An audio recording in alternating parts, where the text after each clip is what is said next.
While the rest of the world remains preoccupied with genuine matters of state and the steady, dignified progress of the monarchy, it appears that across the Atlantic, the Duke and Duchess of Sussex have spent the first 6 weeks of 2026 engaged in what can only be described as a frantic, almost breathless attempt to remain relevant in a town that has very little memory and even less patience. Good evening, or perhaps good morning to you all. I'm delighted you could join me once again for our little fireside chat as we dissect the latest maneuvers from Montecito. We find ourselves in the middle of February, and if you were hoping for a quiet start to the year from our favorite Californian exiles, I'm afraid I have some rather exhausting news. One has to admire the sheer stamina required to constantly rebrand, relaunch, and reposition oneself when the underlying product remains, shall we say, remarkably consistent in its lack of substance. The year began with a flurry of whispers from those close to palace circles, suggesting that Harry was making yet another one of his peace offerings to King Charles, specifically regarding the opening of the Invictus Games in Birmingham. A well-placed source tells me that this isn't so much a fraternal olive branch as it is a desperate bid for the kind of royal proximity that keeps the American checks from bouncing.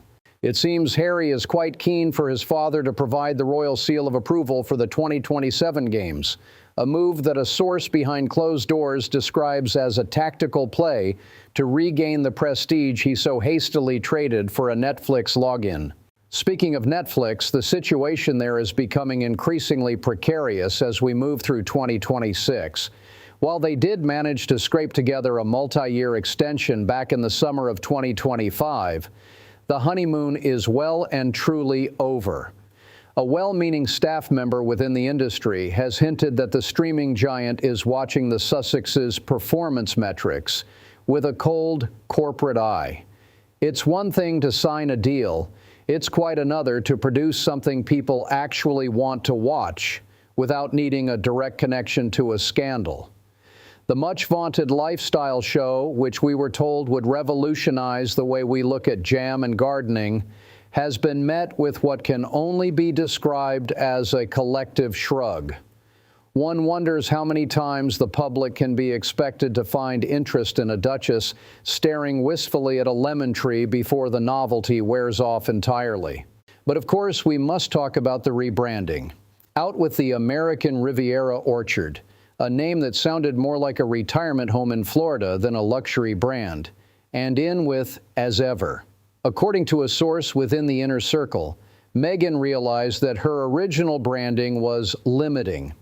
Apparently, being tied to a specific geographical location in California was simply too small for her global ambitions. A longtime family acquaintance suggests that the pivot to as ever is an attempt to lean into a sense of timelessness and reliability, though many of us might find the name a bit ironic. As ever, indeed. The same grievances, the same choreographed candid moments, and the same disconnect between the desire for privacy and the demand for attention. This brings us to the most recent visual offerings. Valentine's Day provided the perfect backdrop for a bit of what a source behind closed doors calls soppy publicity. We were treated to a photo of Harry cradling little Lilibet with red balloons and soft California light. A source within the inner circle claims this was a deliberate move to project an image of peaceful domesticity and finding joy in the everyday. However, one cannot help but notice the timing. This supposedly private, intimate family moment was shared just as the criticism regarding their hypocrisy reached a new fever pitch. It's a curious strategy, isn't it?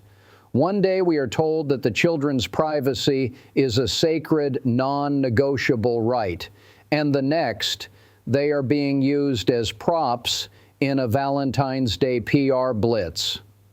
A well-placed source suggests that even within the family there is a sense of weariness regarding these deliberate departures from their own rules. And then, just as we were catching our breath from the balloon photo, the couple popped up at the NBA All-Star Game in Los Angeles this past weekend. There they were, sitting courtside with Queen Latifah, looking for all the world like just another pair of Hollywood socialites. Meghan, in her refreshingly casual jeans and sweater, seemed very much in her element, chatting away while the cameras just happened to find them. A source behind closed doors remarked that the choice of seating right next to a Hollywood icon was no accident. It's all about the association, you see. If the British public has turned a cold shoulder, perhaps the glitterati of Inglewood can provide the warmth they so crave. Yet, while they play at being celebrities, the reality of their legal and financial standing in 2026 is far less glamorous. Harry's ongoing battles with the British press are reaching a critical juncture. A well-placed source indicates that the trial against Associated Newspapers is looming like a dark cloud over their sunny Californian estate. It's a high-stakes gamble. If he wins, he feels vindicated. But if he loses, the narrative of the paranoid prince becomes even more difficult to shake. Meanwhile, back in London, Prince William is reportedly preparing for his future role with a renewed focus that leaves absolutely no room for his brother's theatrics. Someone close to palace circles has made it quite clear that William has deliberately distanced himself, viewing the Sussexes not as family to be reconciled with, but as a distraction to be managed from a safe distance. The contrast is quite striking, isn't it? On one side of the Atlantic, you have a future king and a family dealing with the weight of tradition and the reality of duty. On the other, you have a couple trying to sell a lifestyle that seems to consist mostly of expensive sweaters, courtside seats, and the occasional jar of raspberry spread. A longtime family acquaintance notes that Meghan is very aware of how images of romance and family connect with audiences, but one has to ask, who is the audience for this now? The As Ever brand launch is being framed as a mood, but in the cold light of 2026, a mood doesn't pay the security bills. It feels very much like a make-or-break moment. The deals are thinner, the public is more skeptical, and the royal family has moved on. A source behind closed doors suggests that the Sussexes are running out of cards to play.